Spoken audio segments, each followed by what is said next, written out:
2계명 하나님의 형상을 경배함 이런 제목으로 말씀 나누겠습니다. 오늘 살펴볼 말씀은 2계명 말씀입니다. 오늘 읽은 본문으로 따지면 본문 전체 중에서 4절에서 6절의 말씀이 바로 2계명의 말씀입니다. 4절 6절만 따로 떼어서 한번 다시 읽을게요. 시작. 너를 위하여 새긴 우상을 만들지 말고 또 위로 하늘에 있는 것이나 아래로 땅에 있는 것이나 땅 아래 물속에 있는 것에 어떤 형상도 만들지 말며 그것들에게 절하지 말며 그것들을 섬기지 말라. 나 내 하나님 여호와는 질투하는 하나님인즉 나를 미워하는 자의 죄를 갚되 아버지로부터 아들에게로 3, 4대까지 있게 하거니와 나를 사랑하고 내 계명을 지키는 자에게는 1000대까지 은혜를 베푸느니라. 우리가 지난주에 본 1계명에서 하나님은 자신을 한 분 하나님이라고 선언하셨습니다. 그 선언 아래 하나님은 다른 신들을 두지 말라고 명령하셨죠. 그리고 2계명에서 하나님은 어떤 경배로 우리가 하나님을 경배해야 할 것인지를 밝히 선언하십니다. 기본적으로 이 계명의 목적은 하나님에게 합당한 경배가 미신적인 의식으로 모독되는 것을 원하시지 않는다는 것입니다. 이는 인간의 미련하고 우둔한 마음이 하나님에 대한, 신에 대한 유치한 생각으로 치우쳐서 조작하기 쉽고 또 너절하고 육적인 생각들로 그런 행사들로 가득 차 버릴 것을 경고하사 그 모든 너절하고 육적인 행위들을 다 버리라고, 일체 버리라고 명령하신 것입니다.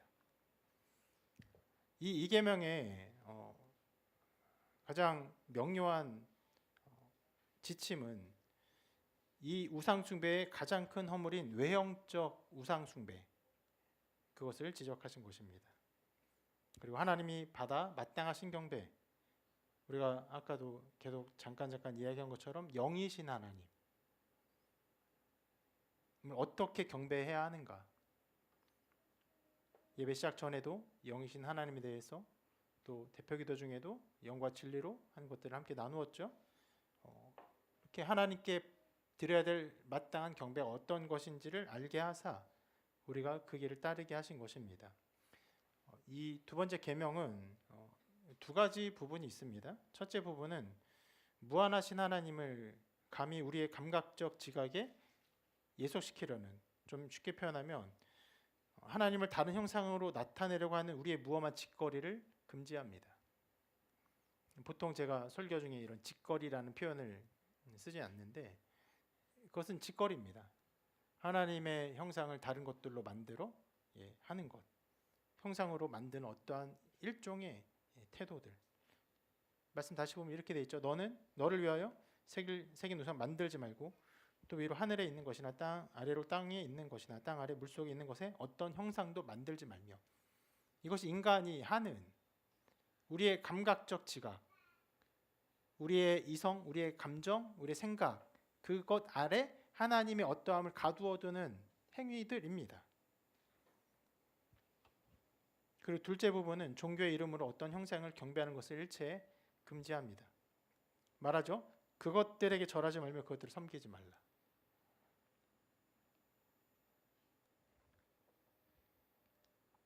매우 명료한 이 명령은 여러분 전 세계에 나타난 수많은 우상들을 생각해 볼 때 너무나 합당하고 마땅한 명령입니다. 지난주에도 계속 살펴보는 것이지만 여러분 세계를 다녀보십시오. 정말 정직한 마음으로 모든 곳을 다녀보십시오.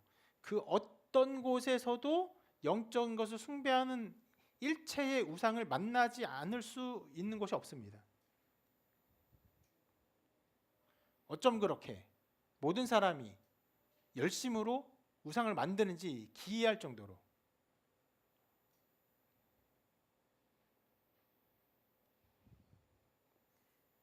지금 우리나라도 크게 다르지 않죠. 그럼 시골 마을 가보면 큰 나무들이 있습니다. 오랫동안 하나님께서 아름답게 길러주신 나무예요. 근데 거기에 어떤 영적인 영험한 힘이 있는 것처럼 그것들을 두려워하고 어떤 면에서는 숭배합니다. 그런 인간들의 아주 일관된 우상을 숭배하는 일들을 생각할 때 바울의 이 진술 이렇게 말했는데요. 보이는 하나님의 모습을 갈망하여서 보이는 모습을 갈망해서 나무, 돌, 금, 은 그밖에 생명이 없고 썩을 물질로 신들을 조영하려는 그와 같은 야수적인 우매가 전 세계를 붙잡고 있다. 칼빈의 이 말은 너무나 합당한 말입니다. 실은 이제 우리 개혁주의, 우리 개신교의 가장 큰 뿌리가 바로 이제 칼빈인데, 칼빈의 말은요 어떤 면에서는 굉장히 무서운 말들을 많이 했어요. 단어가 날카롭고 그리고 엄중합니다. 때로는 격해요.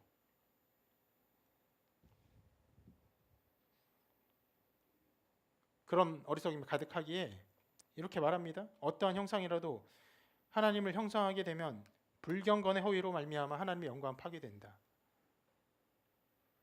칼빈은 이렇게 가르치며 이 원리를 우리는 반드시 기억해야 된다라고 말합니다. 말이 좀 어렵죠. 어떤 것을 만들면요 그것이 이미 불경건이에요. 그래서 하나님 형상은요 곧바로 다 파괴되는 것입니다. 무엇을 만드는 즉시로.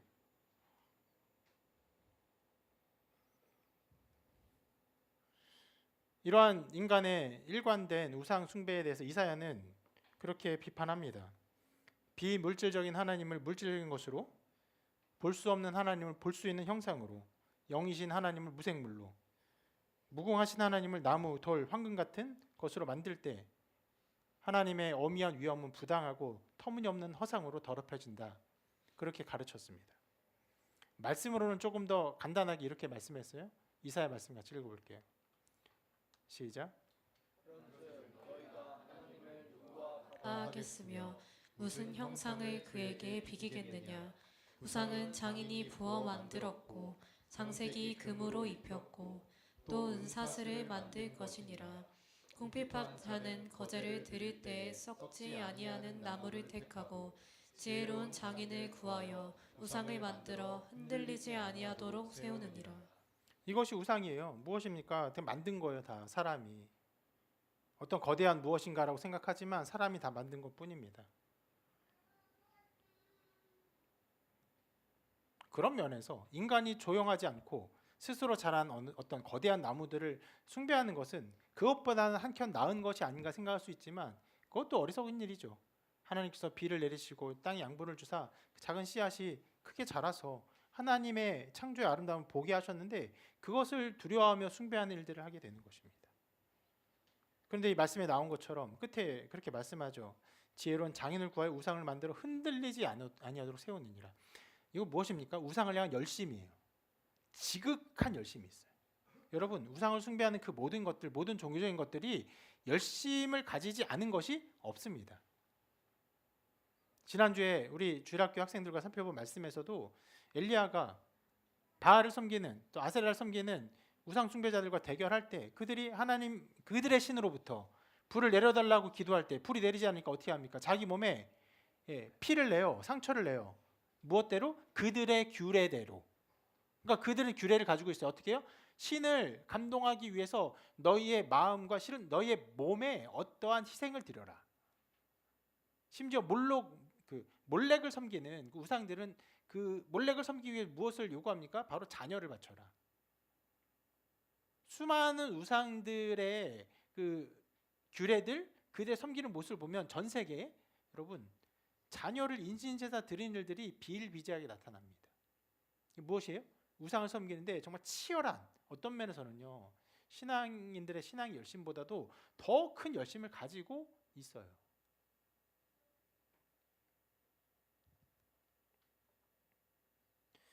이러한 우상 숭배의 어리석음이 매우 일관되게 그리고 광범위하게 그리고 강력하게 나타나기 때문에 어거스틴은 이제 초대 교부인데 초대 교부가 우상 숭배의 어리석음을 이렇게 말합니다. 근데 어거스틴의 말이 아니라 세네카의 불평을 기록한 것인데 이 세네카라는 사람들은 이제 어떤 면에서는 이제 철학자인데 예수님 시대와 완전히 일치한 철학자예요. 그리고 그때 이제 로마 황제의 스승이기도 했었는데 우리 동양에 공자가 있다면 서양에는 세네카가 있다 이렇게 말할 수 있습니다. 세네카가 이런 불평을 해요. 그가 믿음으로 불평한 것이 아니라 철학의 사조로 우상숭배의 어리석음을 이렇게 불평했습니다. 그들은 거룩하고 썩지 아니하며 가히 침범할 수 없는 신들을 표현하기 위해 가장 나쁘고 가장 천한 물질을 사용하였다. 어떤 이들은 그 신들에게 인간의 형태를, 어떤 이들은 야수의 형태를 입혔으며 어떤 이들은 남녀 혼성의 형태로, 어떤 이들은 몇 개의 다른 몸으로 그 형태를 입히고 그것들을 신이라고 불렀다. 만약 이런 것들이 생기라도 얻어서 우리가 마주치게 된다면 아마 괴물로 여겨질 것이다. 이건 신앙의 고백이 아니에요. 철학의 어떤 생각의 결론입니다. 물론 나중에 이 철학자들이 어떤 면에서의 추구하는 신적인 감각들, 어떤 것들 만들지 않지만 생각을 따라서 제1원인 아르케, 부동의 운동자를 섬겼던 그를 추론했던 이 모든 생각들은요, 바울의 어떤 가르침과 비판에서 다 공격당하죠. 그런데 철학자들도 우상을 숭배하는 수많은 것들을 볼 때 너무나 어리석어 보니까 이렇게 비판하는 거예요. 이것은 여러분 2000년 전에 쓰여진 세네카의 불평이고 또 이제 어거스틴이 1800년 전에 이 말을 인용해서 그 우상 숭배의 어리석음을 비판한 것인데, 여러분 우상의 어떠한 기괴함들이 살아나서 생기를 얻어서 그것이 괴물처럼 보인다 라고 하는 것들, 지금 우리 시대에도 그렇게 어색한 일이 아닙니다. 우리 학생들이 좋아하는, 뭐 우리 청년들도 좋아하죠. 저도 뭐 종종 보는 일본 애니메이션 같은 거 보면요, 귀신들이 나와요. 기괴한 모습을 하고 나옵니다. 딱 여기에요. 야수의 형태, 남녀가 혼성된 이상한 형태, 몇 개의 다른 몸이 막 섞인 형태, 기괴합니다. 아주.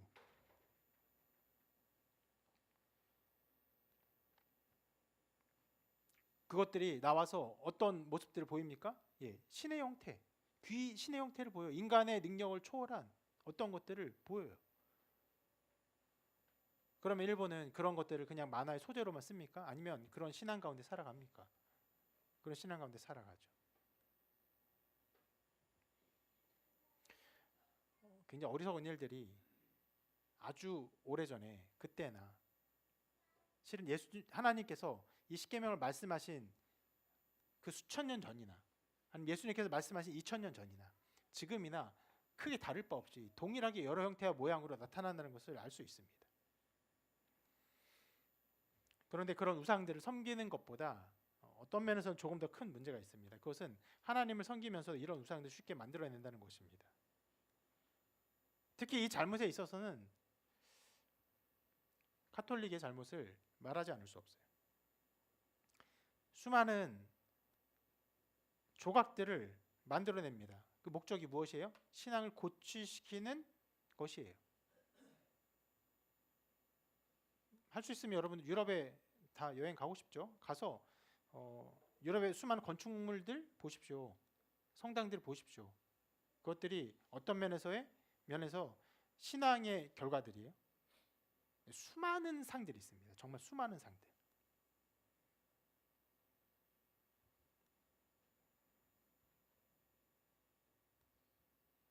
그런데 우리 개신교, 우리 기독교의 어떤 성지들을 가보시면 거기에는 아무것도 없어요. 무엇입니까? 교회만 있어요. 들어가면 뭐가 있어요? 빈 공간이에요. 의자만 있어요. 보이게 숭배하는 어떤 것들을 일체 배제합니다. 그 반대로 가톨릭은 엄청난 것들을 만들어요. 건물조차 너무나 압도적이에요. 들어가면 어떤 신적 위험이 나타나서 나를 압도하는 것처럼 느껴져요. 실은 믿음이 없는 사람들은요, 그 분위기에 압도당합니다. 믿음이 있으면 그것이 얼마나 허황된 것인지 알죠. 그 모든 것들이 예수 그리스도의 영광과 하나님의 영광을 담을 수 있는 것이 아무것도 없습니다. 도리어 그것들을 담으려고 할 때 그것들은 하나님, 아까 말한 것처럼 하나님의 영광을 더욱더 눈에 보이는 가시인 것들로 그 격화시키는 것이에요. 그것들의 궁극적인 목적은요, 신적인 어떠한 그 희미한 영광이 아니라 정확히 하나님의 영광을 바라보는 것이에요. 그렇기 때문에 그 모든 조각들은요, 아무것도 아니고 도리어 하나님의 영광을 해치는 것입니다. 심지어 이런 조각들을 통해서 그러한 것들을 만들어낼 뿐 아니라 심지어 가톨릭이 전해지는 많은 곳에서 보면요, 가톨릭 그 지역의 토착 종교와 영합해서 수많은 제단을 집안에 만들고 그 제단 앞에 우상을 만들고 그것을 섬깁니다. 기도해요. 그래서 여러분, 우리나라도 지방에 가면 뭐 요즘은 좀 덜 보이지만 집안에 사당 만들고 거기 어떤 불상이나 어떤 예를 들어서 뭐 이렇게 쌀을 갖다 놓던가 물을 갖다 놓고 이렇게 빌고 하는 것들을 하잖아요. 제단을 갖다 놓고. 중국은 더 심해요. 중국은 수많은 어떤 뭐 관우상 이런 것들 갖다 놓고 집에다 맨날 빌죠. 이런 것들 하는데 가톨릭이 전해지고 가톨릭을 믿고 성경을 말씀 믿는다는 사람들이 그것과 아무것도 다르지 않은 행위를 합니다. 어떤 죽음의 신들을 새겨놔요. 어떤 이름 모를 어떤 신들을 새겨놔요. 우상을. 그리고 기도합니다. 자, 이렇게 우상을 숭배하는 것들이 말씀이 전해지지 않는 모든 곳에서는 아주 압도적으로 여러 가지 우상의 형태로 나타나고 심지어 말씀이 전해지는 곳에서조차 인간의 생각과 인간의 교만이 쉽게 하나님의 영광을 찬탈하여 우상을 만들고 어떤 형상을 만들고 그것들을 경배하는 일들을 하게 합니다. 그래서 여러분 개신교가 일어난 거고 종교개혁이 일어난 거죠.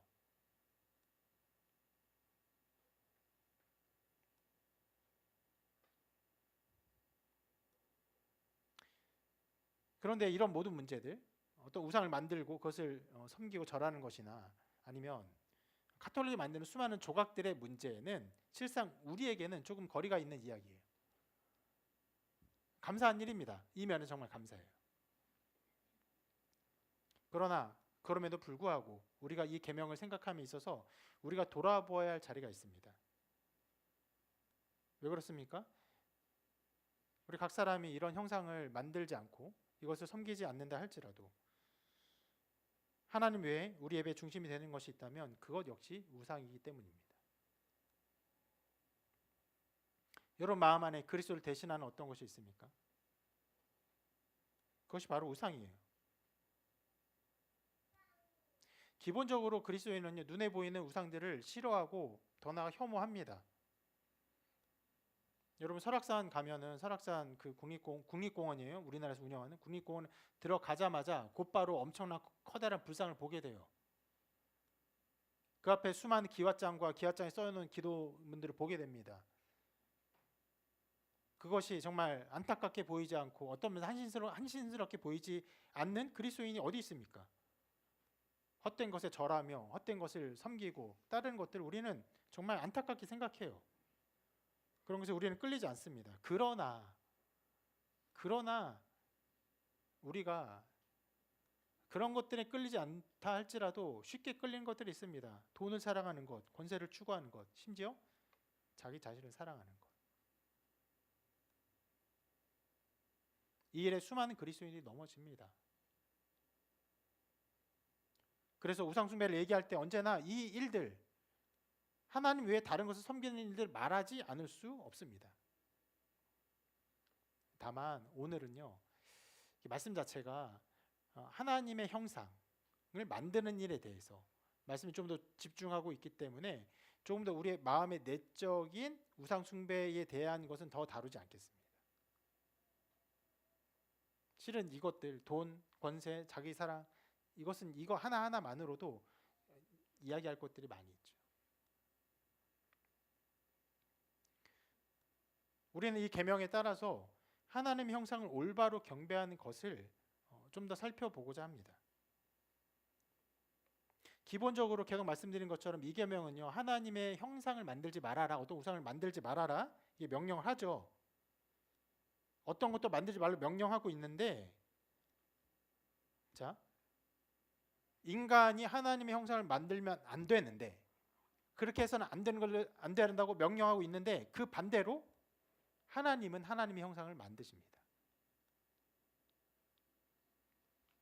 좀 단계를 밟아가면서 살펴볼게요. 먼저 하나님께서 이 계명을 주시면서 십계명을 주시면서 그리고 곧장 출애굽할 때 이스라엘 백성에게 하나님의 영광의 어떠함을 볼 수 있는 것을 그들에게 계시하여 주셨습니다. 혹시 이것이 무엇인지 좀 생각이 나는 분이 계십니까? 좀 어려운 부분인데 이것은 바로 성막이에요. 성막을 통해서 하나님의 영광이 어떠함을 보게 하셨어요. 성막이 어떻게 생긴 것입니까? 이렇게 생겼어요. 이것 그 주변에 있는 것들은 이제 이스라엘 백성이 이동하면서 자기들의 집에 텐트를 세운 것이고 위에가 뭐 게르손, 고라 뭐 이런 순서로 세우는 것이고 이 흰색 텐트와 그 안에 있는 모든 것들이 다 성막입니다. 하나님은 이것을 만들라고 하셨어요. 그리고 이것을 어떻게 만들지 구체적으로 정해 주셨습니다. 심지어 여기 보면 성막에 기둥들이 있어요.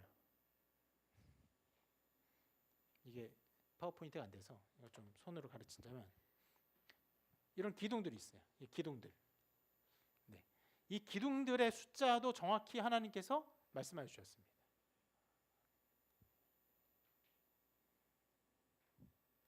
그리고 그 길이, 너비, 어떠한 색, 어떤 면서 원단 이런 것까지 말씀하십니다. 이것을 통해서 무엇을 말씀하십니까? 하나님이 임재하시는 거룩한 곳이 어떤 곳인지를 이스라엘 백성은 배웁니다. 그러니까 성막이 무엇이에요? 그들이 하나님의 뜻대로 성막을 만들었는데 그 성막은 영원한 하늘의 거룩한 곳을 예표하는 것이에요. 그것을 형상으로 만든 것입니다. 그렇게 하나님은요 성막을 통해 형상을 주셨어요. 어떤 하나님의 거룩한 곳, 하나님 임재하신 곳에 형상을 주신 것이에요.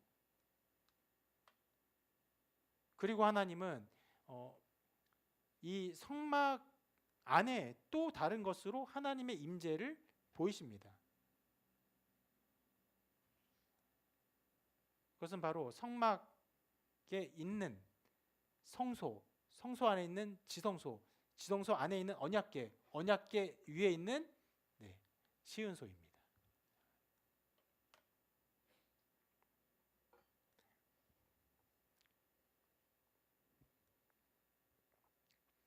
아까 본 그림에서 전체가 성막인데 성막 안에 성소는 이곳입니다. 이 전체가 다 성소라고 할 수 있어요. 성소를 조금 더 아까 성막의 그림의 한 부분을 클로즈업한 것인데 이 전체가 성소예요. 그리고 지금 제사장이 그 제단 앞에 어떤 휘장 앞에 서 있죠. 저 휘장 안쪽이 지성소입니다. 성소지만 더욱 지극히 거룩한 장소. 그 안이 지성소예요. 그리고 그 안에 무엇이 있냐? 지성소 안에 언약궤가 있어요. 언약궤를 좀 자세히 보면 이렇게 생겼습니다. 이렇게 생긴 것이에요. 그리고 이 언약궤 안에 시은소가 어디냐? 바로 두 천사 케룹이 그 품고 있는 이 가운데 자리 빈 공간, 저 파란색으로 색깔이 채워져 있는 저 빈 공간이 바로 시은소예요.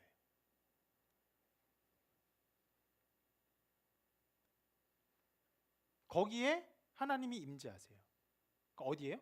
하나님이 빈자리에 임재하시는 것입니다.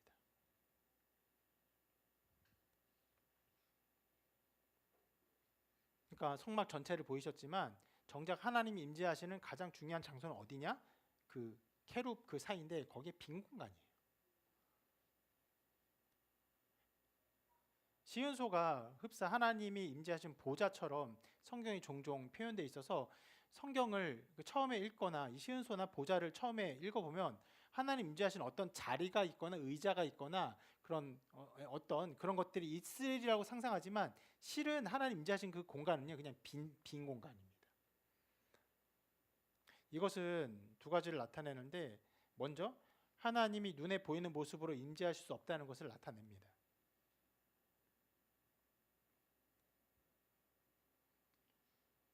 그리고 두 번째가 더 중요한데, 눈에 보이는 모습으로 임재할 수 없지만 그럼에도 하나님은 반드시 임재하신다는 것을 보여주는 것이에요. 자, 그리하여서 이 모든 것, 성막 그리고 성소 안에 지성소 안에 언약궤 위에 시은소, 거기에 임재하신 하나님이 어떠함은, 보이지 않는 하나님이 거기에 임재하신 이 임재하심은요, 시은소가 그 자리에 임재하실 분이 반드시 오실 약속을 포함하고 있다는 것을 보여줍니다.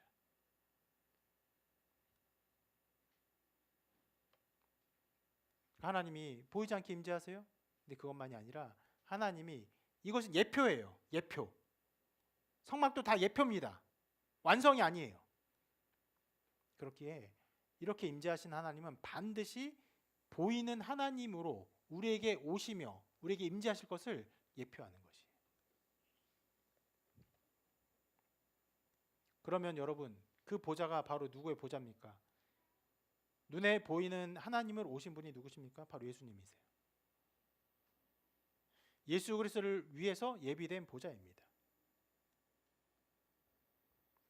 그렇게 하나님은 성막을 주시고 시은소를 주시고 그 위에 임재하셨습니다.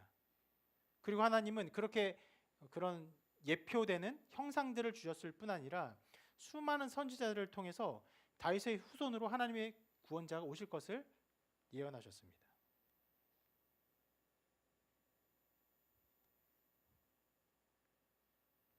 그리고 마침내 하나님의 때에 이르러, 하나님이 정하신 그 때에 이르러 하나님께서 예수 그리스도를 보내셨죠. 그것을요, 이렇게 말할 수 있어요. 아까 전에 이 이계명에 있어서 우리는, 인간은 하나님의 형상을 만들어서 안 된다라고 말씀드렸잖아요. 근데 그 반대로 하나님은 하나님의 형상을 만든다고 말씀드렸어요. 예. 하나님의 형상을 만들 수 있는 하나님께서 예수 그리스도를 이 땅에 보내사 그 이계명을 성취하셨다는 것입니다. 자, 말씀의 어떤 그 단어적 표현과 참된 의미를 다시 한번 좀 보십시다. 1계명이 이렇게 기록되어 있죠. 1계명 한번 읽어볼게요. 시작. 얘는 다른 신들을 내게 두지 말라. 자, 표면적으로는 다른 신들을 두지 말라는 것이지만 이거의 궁극적인 목적은 무엇입니까? 네, 이거의 참된 성취는 오직 하나님만을 섬기는 것이죠. 그렇죠? 그리고 2계명은 이렇게 말합니다. 너를 위하여 새긴 우상을 만들지 말고. 그러면 이것의 참된 성취는 무엇일까요? 오직 하나님을 위한 형상을 섬기라는 것이. 그리고 그 형상은 인간이 만들 수 없어요. 절대로. 인간이 만들려고 하는 순간 그 모든 형상은 하나님의 영광을 가리웁니다. 그리고 바로 이 계명을 성취하기 위해서 하나님의 형상이신 그리스도께서 이 땅에 오셨고, 하나님이 그 형상을 만들사 예수 그리스도께 입히셨어요. 그래서 이렇게 말씀합니다. 이 말씀 같이 읽어볼게요. 시작. 그러므로 주께서 세상에 임하실 때에 이르시되 하나님이 제사와 예물을 원하지 아니하시고 오직 나를 위하여 한 몸을 예비하셨도다. 자, 누가요? 하나님이 주를 위해서, 그리스도를 위해서 한 몸을 예비하셨어요. 하나님의 형상을 만드사 예수 그리스도께 입히셨어요. 그리고 그 몸을 입고 예수님이 이 땅에 오셨습니다.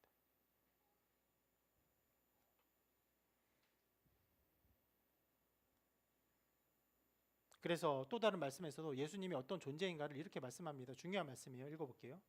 시작. 그는 보이지 아니하는 하나님의 형상이시요 모든 피조물보다 먼저 나신 이시니. 하나님의 형상입니다. 놀랍게 이 계명은 하나님의 형상을 만들지 말라고 명령했지만 예수 그리스도는 명료하게 하나님의 형상이라고 말씀이 선포해요. 또 예수님에 대해서 이렇게 말씀합니다. 읽을게요. 시작.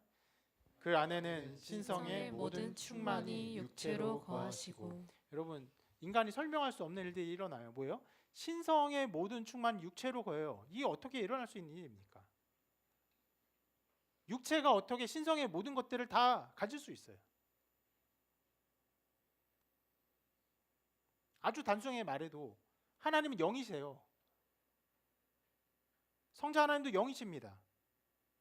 그런데 그 영이 어떻게 육체 안에 완전히 있을 수 있어요? 설명할 수 없는 일들이 일어나요. 그런데 그렇게 그리스도의 몸에, 눈에 나타나는 그 몸에 하나님의 영광이 충만하고, 그렇게 하나님의 형상으로 예수님께서 이 땅에 오신 것입니다. 그래서 자, 우리에게 그러면 주어진 것이 무엇입니까? 자, 이 계명의 말씀에 따라서 이것을 생각해 보면 하나님의 형상을 우리가 올바로 경배해야 되는데, 그럼 우리에게 주어진 것은 바로 예수 그리스도를 경배하는 것이에요. 그것이 이 계명을 성취하는, 두 번째 계명을 성취하는 일이에요. 단순히 우상을 만들지 않음으로 이 계명을 성취하는 것이 아니라 하나님의 형상이신 예수 그리스도를 섬김으로 그 계명을 온전히 이루어가는 것입니다. 그러면 우리가 예수님의 형상을, 하나님의 형상 예수님을, 그 몸을 섬겨야 할까요? 그 몸을, 그 육체를 입으신 그 몸을 섬겨야 될까요? 그렇진 않습니다. 하나님이 우리를 그렇게 인도하지 않으셨어요. 우리는 예수님이 어떤 모습을 가지고 계신지 알 수 없습니다. 그 모습을 정확히 남길 수 없는 시대에 오셨고, 한편으로는 사진이나 어떤 촬영의 기술이 없지만 그림의 기술은 있었던 때거든요. 그림의 기술로도 예수님이 이렇게 생겼다라고 기록된 것이 없어요. 이거 하나님이 놀라운 섭리입니다. 혹시나 누가 그것을 그렸을지라도 하나님은 그것을 다 없애셨어요. 심지어 여러분, 성경도 마찬가지예요. 성경을 우리가 가지고 있잖아요. 구약 39권, 신약 27권, 66권의 성경을 가지고 있습니다. 이게 처음부터 한 권이 아니었죠. 이렇게 쓰였다가 나중에 우리 함께 모아서 성경으로 보고 있는 것인데, 이 성경의 원전이 한 권도 없어요. 하나님은 그것을 다 없애셨습니다. 다만 이 원전에 어떤 수많은 사본들, 원전이 없으니 다 거짓말 아니냐 말할 수 있지만 여러분, 그렇지 않아요. 그것에 수많은 사본이 실은 조금씩 틀리기도 해요. 사본이. 그런데 이렇게 쓴 사본이 엄청나게 많고, 또 이렇게 쓴 사본이 엄청나게 많아서 조금 다르지만 그것을 통해서 이렇게 성경에 원전이 기록되어 있을 거 충분히 추론할 수 있을 정도로 사본을 엄청나게 남겨주셨습니다.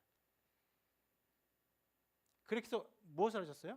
성경의 원전을 우리가 숭상하지 않도록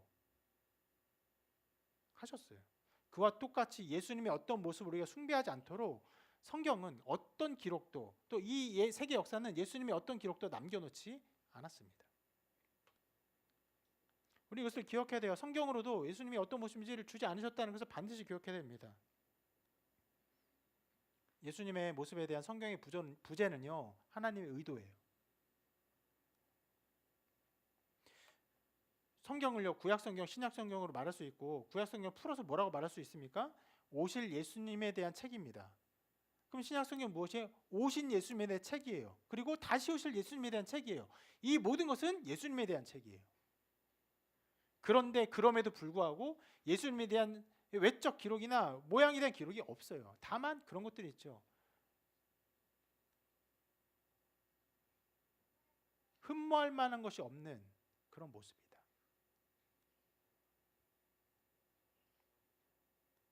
그렇기 때문에 이러한 모든 것들을 우리가 고찰해 볼 때 우리가 신앙인으로서 서 있을 자리가 있습니다.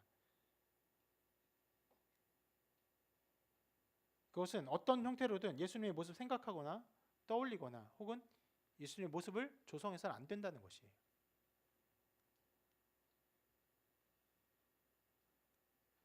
그런 면에서 한 가지 조금 위험한 부분을 좀 얘기해 보고 싶습니다. 그것은 예수님의 모습을 담은 미디어에 대한 것이에요. 예수님의 모습을 담은 미디어 중에서 가장 탁월하게 쓰인 미디어라고 한다면 CCC에서 제작한 예수 영화가 있을 것입니다. 이미 예수님 믿은 사람들은 잘 보게 된 일 없는데, 실은 미전도 종족이나 그 이제 선교지에서 그 예수 영화를 통해서 이 복음을 많이 전해요. 수많은 사람들이 그 예수 영화를 통해서 예수님을 알고 믿게 됩니다. 아주 귀한 하나님께서 사용하신 도구라고 할 수 있는데 그 영화에서 예수님이 말해요. 내게로 오라라고 말합니다. 근데 예수님의 그 중요한 말씀이 나올 때 그 음성은 누구의 음성입니까? 예수님의 음성입니까? 아니 그 배우의 음성입니까? 배우의 음성이죠. 그리고 그 말씀하실 때 카메라가 그 예수님의 배우의 얼굴을 클로즈업 하는데 그 눈 역시 배우의 눈이에요. 그래서 그 영화에 깊이 감명을 받으면 엎드려 기도할 때 예수님을 생각할 때 그 배우의 눈과 목소리들이 생각날 수밖에 없어요. 물론 그렇다고 해서 이 영화가 없어져야 될 영화라고 말하진 않습니다. 선교적으로 필요해요. 도구로 쓸 수 있습니다. 다만 그럼에도 예수님의 모습을 자세히 구체적으로 드러낸 미디어가 가지고 있는 위험성은 우리가 늘 인지하고 있어야 합니다. 그 반대로 예수님의 모습을 다르게 사용한 미디어가 하나 있습니다.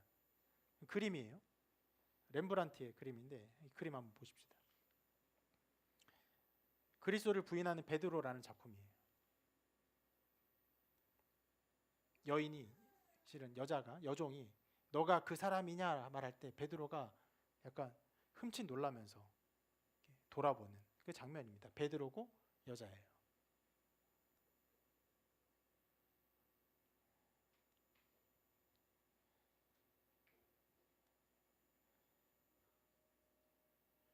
굉장히 베드로의 당황한 모습과 그런 일들을 빛과 어둠의 어떤 것들을 사용해서 사용하고 잘 드러내고 있는데 실은 이 그림에 예수님이 있습니다. 실제로 예수님이 그 재판을 받을 때 그 뜰 안에서 베드로가 부인을 했기 때문에 이 그림처럼 거의 한 장면에 이 그림을 그릴 수 있다라고 볼 수는 없지만 그래도 꽤 같은 큰 뭐랄까? 큰 바운더리에서 큰 영역에서 한 공간에 있었다라고 할 수 있는데 그것을 그 작가적 상상력으로 이 한 그림에 다 넣었는데 예수님 모습 보입니까? 안 보이죠. 예수님 모습이 저 오른쪽 그 구석에 이렇게 나와 있어요. 확대하면 이렇게 됩니다. 이 베드로의 모습이고 오른쪽에 보이십니까? 이렇게 확대하니까 얼굴에서 깨져서 안 보이는데 여기 있는 거예요. 네. 자신을 부인하는 베드로의 모습을 예수님이 돌아보고 있어요. 그런데 얼굴이 잘 보여요? 잘 안 보여요. 앞을 가지고 보면 자 저렇게 하면 조금 더 화질은 좋아져서 보이는데 살짝. 이것은 예수님의 모습을 정확히 드러내지 않아요. 모습이 어떤지 알 수 없어요. 그러나 예수님의 어떠함을 표현하면서 우리의 신앙을 올바로 고치시키고 그 안에서 나타나는 여러 상황들을 우리에게 온전히 깨닫게 하는 좋은 도구라고 할 수 있습니다.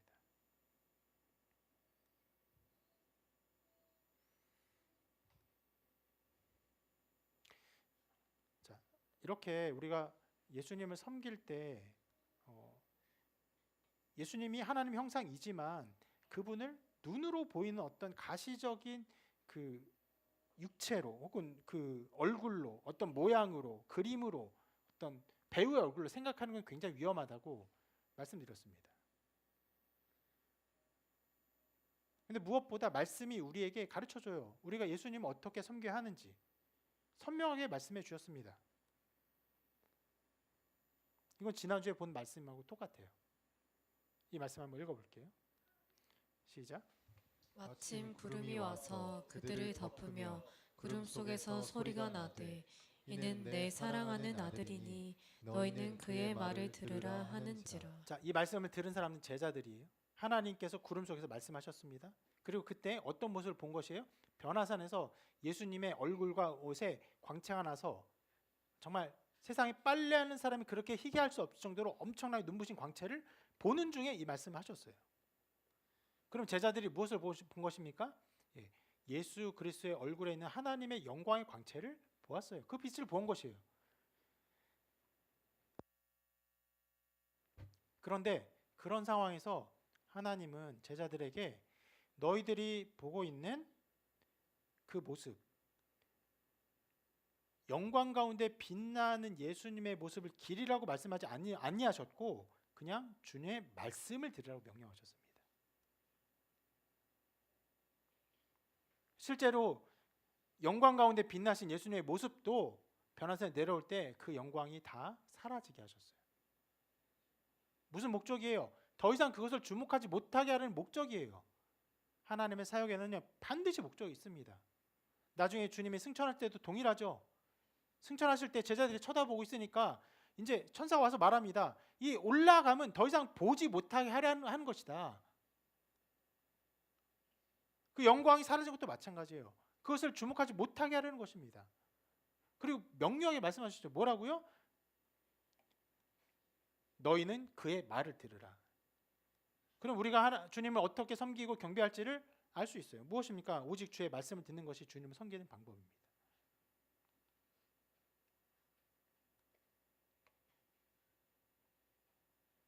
그래서 우리는 주님을 섬기는 데 있어서 오로지 단 하나, 주님의 말씀을 들어야 돼요.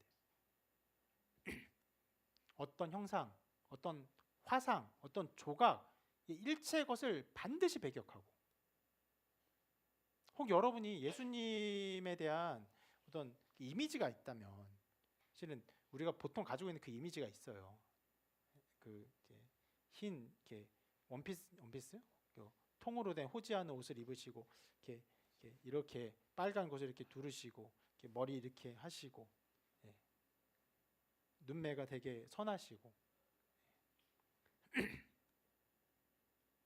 옛날에 한때는 예수님의 실제 모습은 그런 것이 아니라 그 고향만두에 나온 그 캐릭터 같다, 이렇게 막 동글동글하고 이런 예수님의 모습이었다라고 그런 말도 있는데, 실은 어떤 것도 남아 있는 것이 없습니다. 그런 이미지가 여러분 기도할 때 떠올린다면 할 수 있는 대로 그 이미지를 지우십시오.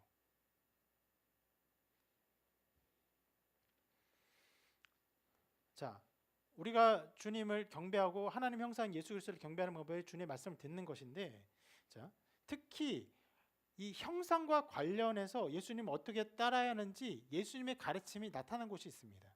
그것을 한번 볼게요. 그것은 바로 세금 논쟁 가운데 나타난 일입니다. 예수님께서 십자가를 치실 때 십자가를 치시기 위해서 예루살렘 성으로 들어가십니다. 주일에 들어가시고, 그리고 월화수목 지나면서 금요일에 십자가 못 박히시죠. 그렇게 들어가시고 얼마 안 돼서 못 박히시는데, 들어가자마자 예수님의 대적자들이 세금 논쟁으로 예수님을 곤란하게 하려고 했습니다. 이렇게 말합니다. 읽어볼게요. 시작. 그러면 당신의 생각에는 어떠한지 우리에게 이르소서. 가이사에게 세금을 바치는 것이 옳으니까 옳지 아니하나이까. 자, 이것으로 꼬투리를 잡아서 예수님을 공경에 처하게 하려는 것이죠. 만약에 세금을 바치는 것이 실은 그 있는 로마 시민들, 로마의 어떤 다스림을 받는 이스라엘이 마땅히 해야 될 일인데, 세금을 바쳐야 된다라고 하면은 이스라엘 입장에서는 로마의 앞잡이 같은 그런 말을 하는 것이기 때문에 민족의 지도자가 될 수 없다, 이렇게 공격하는 것이고, 만약에 세금을 바치지 말아야 된다라고 하면 그때 예수님을 수많은 사람들이 예수님을 쫓았기 때문에 이 로마의 반역을 하는 반역자라는 프레임을 씌울 수 있었습니다. 그래서 굉장히 곤란한 질문이었는데, 그때 예수님이 이렇게 말씀하시죠. 이 형상과 이 글이 누구의 것이냐?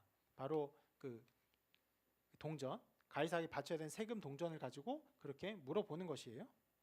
그러니까 그 질문하는 사람들이 가이사의 것이니이다. 왜요? 거기에 가이사의 그림이 그려져 있어요. 그러자 예수님이 말씀하십니다. 가이사의 것은 가이사에게, 하나님의 것은 하나님께 바치라. 이제 놀라운 대답을 하셨죠. 로마의 권세를 인정하세요. 그러면서도 그 모든 로마의 권세를 넘어서는 하나님의 권세가 있음을 인정하고 있는 것입니다. 자, 그것이 그 논쟁을 피한 예수님의 아주 특별한 대답이었고, 예수님의 말씀이었는데, 자, 오늘 우리가 보는 것은 그 대답을 어떻게 피했냐가 아니라 하나님의 형상과 관련해서 예수님을 어떻게 섬기느냐에 대한 이 말씀을 보고 있는 것이잖아요. 자, 예수님이 뭐라고 말씀하셨냐면, 자, 가이사의 형상이 있어서 이것은 가이사에게 바쳐야 한다. 그러면 자, 이렇게 질문할 수 있어요. 하나님께 바쳐야 하는 것은 무엇입니까? 하나님의 형상인 것을 바쳐야 돼요. 바로 하나님의 형상을 담은 것을 하나님께 바쳐야 됩니다. 무엇입니까? 우리 자신이에요. 이렇게 말씀합니다. 같이 읽어볼게요. 시작. 하나님이 자기 형상 곧 하나님의 형상대로 사람을 창조하시되 남자와 여자를 창조하시고. 우리를 만드셨어요. 우리의 존재를 특별히 남자와 여자로 만드셨어요. 왜 남자로 만들었는지, 왜 여자로 만들었는지, 왜 남자로 만들어진 어떤 불편을 겪게 하는지, 혹은 여자로 만들어진 어떤 불편을 겪게 하는지, 불평과 불만이 있을 수 있지만 그것이 하나님의 형상이에요. 그리고 그것 자체로 어떻게 해요? 우리의 존재 자체로 하나님께 드려야 하는 것이에요. 그것이 하나님을 섬기는, 그리고 예수 그리스도의 말씀을 들으며 우리가 예수 그리스도를 경배할 수 있는 방법입니다. 무엇이에요? 우리 자신을 드리는 것이에요. 있는 그대로. 부정하지 말고, 외면하지 말고 받아들이며 기뻐하며 드리는 것입니다.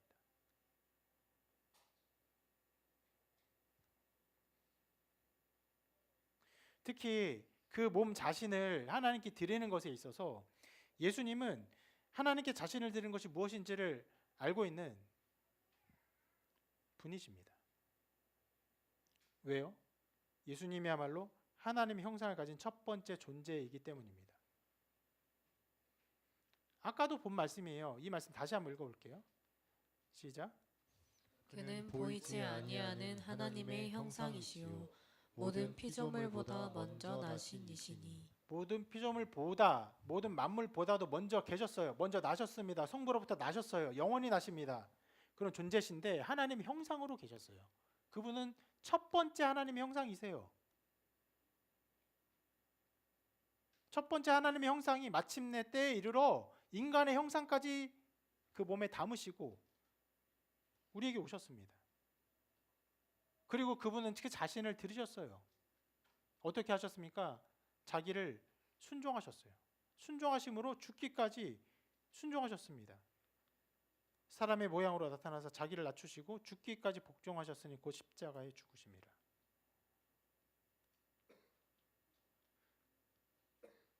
이렇게 자기를 들이신 예수님께서 뭐라고 말씀하세요?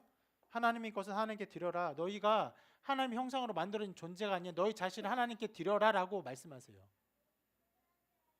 그런데 방금 읽었던 그 빌립보서 2장 8절 말씀에 이어서 말씀을 계속 이렇게 선포합니다. 같이 읽어볼게요.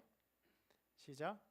이러므로 하나님이 그를 지극히 높여 모든 이름 위에 뛰어난 이름을 주사 하늘에 있는 자들과 땅에 있는 자들과 땅 아래에 있는 자들로 모든 무릎을 예수의 이름에 꿇게 하시고 모든 입으로 예수 그리스도를 주라 시인하여 하나님 아버지께 영광을 돌리게 하셨느니라. 여기에 우리가 하나님께 우리 자신을 드릴 수 있는 유일한 방법이 나와 있습니다. 실은 아까 전에 우리 자신을 드려라 할 때 우리의 모든 삶, 우리의 모든 행위, 우리의 모든 어떤 것들을 다 드려야 되는구나 생각할 수 있지만 실은 우리가 그렇게 하려고 하는 순간 하나님께 모든 것을 드릴 수 없는 어떤 것들을 만나게 되면 우리는 절망할 수밖에 없어요. 그래서 뭐라고 말씀합니까? 단 하나예요. 예수 그리스도를 주라 시인하는 것입니다. 예수님이 나의 주님이십니다. 그게 고백하는 것이에요. 그것이 우리의 자신을 하나님께 드리는 방법이에요. 그렇게 주님을 고백할 때 우리에게 어떤 일이 일어나는 거예요? 놀랍게도 이런 일들이 일어납니다. 아버지요, 아버지께서 내 안에, 내가 아버지 안에 있는 것 같이, 그러니까 성부와 성자가 서로 하나의 존재를 이룬 것 같이 그들도 다 하나가 되어 우리 안에 있게 하사. 우리가 다 한 존재로 그리스도 안에 존재해요. 하나님 안에 존재하게 됩니다. 그러함으로 세상으로 아버지께서 나를 보내는 것을 믿게 하옵소서. 무슨 일이 일어납니까? 굉장히 이상하고도 놀랍게도 그리스도와 우리와 연합이 일어납니다. 한 몸을 이루어 존재합니다. 실은 방금도 말씀드린 것처럼 우리 자신을, 우리의 어떤 것들을 하나님께 드려서 하나님을 섬겨야 된다라고 말할 때 우리는 온전한 섬김을 할 수 없어요. 부족합니다. 부족한 정도가 아니에요. 일주일에 한번 드리는 예배조차도 우리가 얼마나 힘들게 예배합니까? 전 시간, 전 마음, 전 인격, 전 모든 사랑을 다 어떻게 드립니까? 그 모든 것을 주님이 이루셨어요. 주님이 다 이루셨어요. 그리고 그 주님과 우리가 한 몸을 이루게 하셨습니다. 그리스도는 머리요 교회는 그의 몸된 지체입니다. 그렇게 우리 자신을 주님이 하나님께 드리셨어요. 이미 드리셨습니다. 그래서 이 계명 하나님의 형상을 온전히 섬기는 것, 그 유일한 길이 무엇입니까? 우리 눈에 나타난 하나님의 형상인 그리스도를 믿는 것이에요.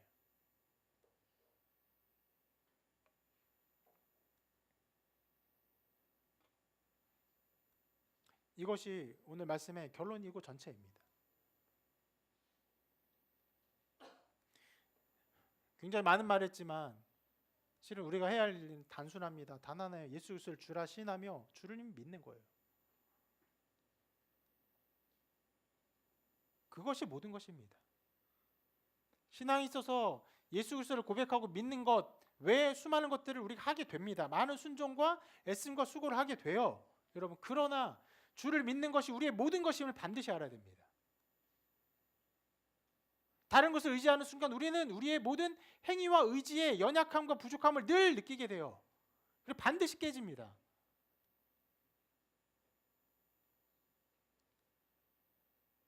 아무것도 아닌 것을 알게 돼요.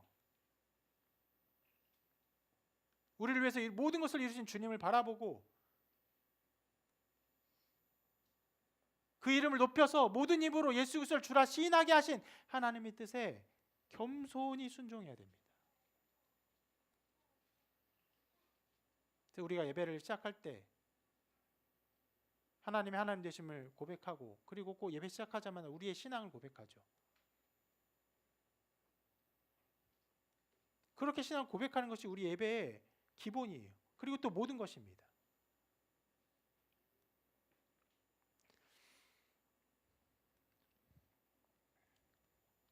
그리고 이제 오늘 말씀에 좀 뒷부분을 잠깐 좀 다루고자 하는데 이 계명은 실은 우상을 만들지 말라 이것만 이루어지지 않았고 뒤에 축복과 저주의 말씀이 또 함께 담겨져 있습니다. 이렇게 나와 있는데 같이 한번 읽어볼게요.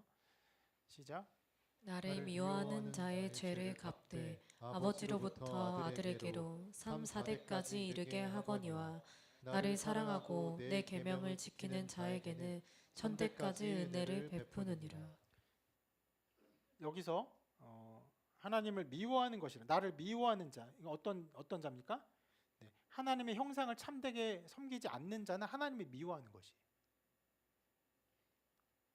하나님 너무 극단적이에요. 네, 하나님은 완전한 선이시기 때문에 그런 분이십니다. 하나님 절대 타협하시는 분이 아니세요. 자, 그런 자, 하나님 믿지 않는 자에게 어떻게 예수님 믿지 않는 자에게 3, 4대까지 죄를 갚으신다. 그리고 하나님을 사랑하는 자에게 1000대까지 은혜를 베푸신다. 이렇게 말씀하세요. 여러분, 굉장한 축복과 또 저주가 나와 있습니다. 한 사람의 신앙이 죽어서 끝나는 것이 아니라 그 후손에까지 계속 미친다는 말씀은요, 의나 악을 행하는 그 당사자에게 큰 영향을 끼칩니다. 그런데 실은 성경을 보면요, 제가 오늘 굉장히 이 부분 요약해서 말씀드리지만 성경은 언제나 각 사람의 죄는 각 사람의 불신앙으로 말미암은 것이고 부모의 어떠한 것 때문에 심판받는 것이라고 가르치지 않아요. 그런데 이 말씀은요, 그것과 상충되는 것처럼 나타납니다. 상충되는 것처럼 보이지만 이 말씀이 악인의 후손의 회개와 신자의 후손의 타락과 모순되지는 않습니다. 악인의 후손이라도 회개하는 자들이 있어요. 의인의 후손이라도 타락하는 자들이 있습니다. 이 말씀은요, 하나님께서 영원한 규정을 주신 것이 아니에요. 너가 믿어? 그럼 3, 4대 아니 1000대까지 내가 은혜야. 너가 안 믿어? 그럼 3, 4대까지 저주야. 이것을 어떤 하나의 규칙과 법칙으로 주신 것이 아닙니다. 이 말씀은 항상 유효하지 않습니다. 그러나 항상 유효하지 않더라도 이 하나님의 이 강력한 말씀이 인간에게 있어서 무력한 경고가 아니라면 그것만으로 이 말씀은 유효합니다. 충분해요.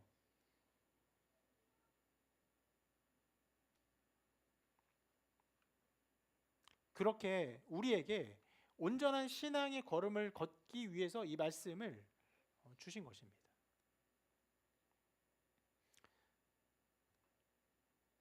그리고 아주 명료하게도 말씀은요, 죄인에게 죄를 갚는 것보다 하나님을 사랑하는 자에게 은혜를 베푸시는 것을 비교할 수 없을 정도로 크게 강조하고 있습니다. 악인에겐 3, 4대, 하나님 사랑하는 자에겐 1000대까지. 그래서 우리는 무엇을 소망합니까? 하나님을 사랑하고 하나님으로부터 복과 은혜를 받을 것을 소망합니다. 언제까지요? 1000대까지. 특히 여러분, 이 계명의 성취는 어떤 면에서는 우리에게 달려있지 않아요. 누구에게 달려있습니까? 예수 그리스도. 하나님 형상으로 오신 예수 그리스도. 그래서 우리는